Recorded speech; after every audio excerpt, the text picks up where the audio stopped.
at Edgar Street. Was it a question of 2 points lost in the end? Are you gutted about the result?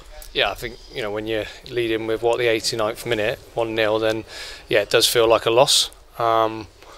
But it's just a bit of naivety from our perspective in terms of a silly free kick to give away. We've been going on and on about how we need to be a little bit more streetwise and manage the games better, and it's just a stupid free kick to give away.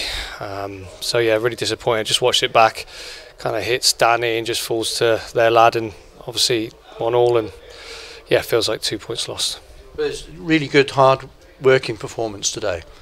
Yeah, disappointing though in terms of what we did in possession. At times we gave the ball away far too quickly after regaining possession. So some real frustrations today. Obviously getting into working with the boys a bit more regularly now, and yes, just fairly disappointed with the performance, if I'm being honest. But when you could be 89th minute and going in 1-0, could have been a really good result.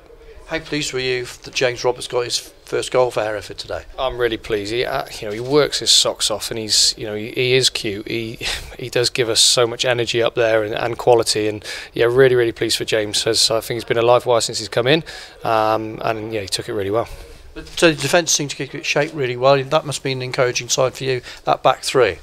Yeah, it's obviously something we've been working on, and it is good that we've got a good structure and shape out our possession, but it's just important then when we win the ball back that we're a bit more expressive in terms of what we do in possession. And being the first home game in a while, I was hoping to see a lot more quality, better decision making in terms of when we won the ball back and what we do with it. And so that was the frustration today. Defensively, fairly solid. Obviously disappointed to concede late on, but apart from that, I suppose Matt Yates didn't have too much to do.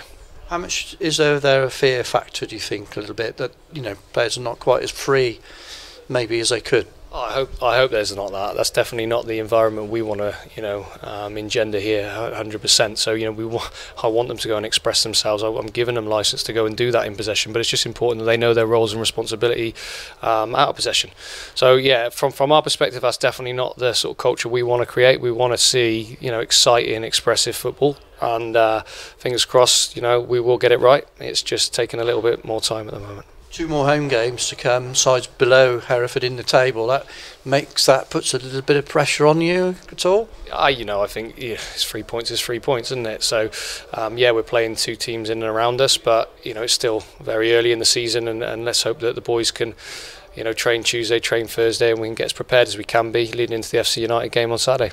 You gave a debut in the end for Finn on the left-hand side. How did you feel he featured? I know it was only a few minutes, but looked bright. Yeah, he is. He's like I said, he's a bright player. He's exciting. If we can get him isolated 1v1 or get him into the right areas, then he can assist and score goals. So yeah, he didn't get loads of the ball, but what he did, he was quite tidy and he works hard as well out of possession. So yeah, pleased with his debut really. And several of the players have never played at Edgar Street before today. How do they cope with it? Yeah, it was funny actually, because obviously with having 3 away games, some of the boys, it's their first time that they've been here, so I think they enjoyed it. It was good to see a good crowd here today as well, and nice to hear that noise go out when we did score the goal. So yeah, more support please. I know it's tough at the moment, but we will get there. A couple of players not involved today, Mike McGraw especially. What's the latest there? Yeah, Mike was just a bit out of the blue really, just a bit of illness, so that just sort of happened only 24 hours ago, so that was a bit of we're used to it now in terms of a shock coming last minute. So yeah, so unfortunately Mike wasn't involved at all today, so we just left him at home. But Mike Simmons out there again before kick-off. Is he training fully? He's training, yeah. So he did first proper session on Thursday, and hopefully he'll be back into full training week this week. So hopefully Mike will be available in the not too distant future. Thanks for your time. Thank you.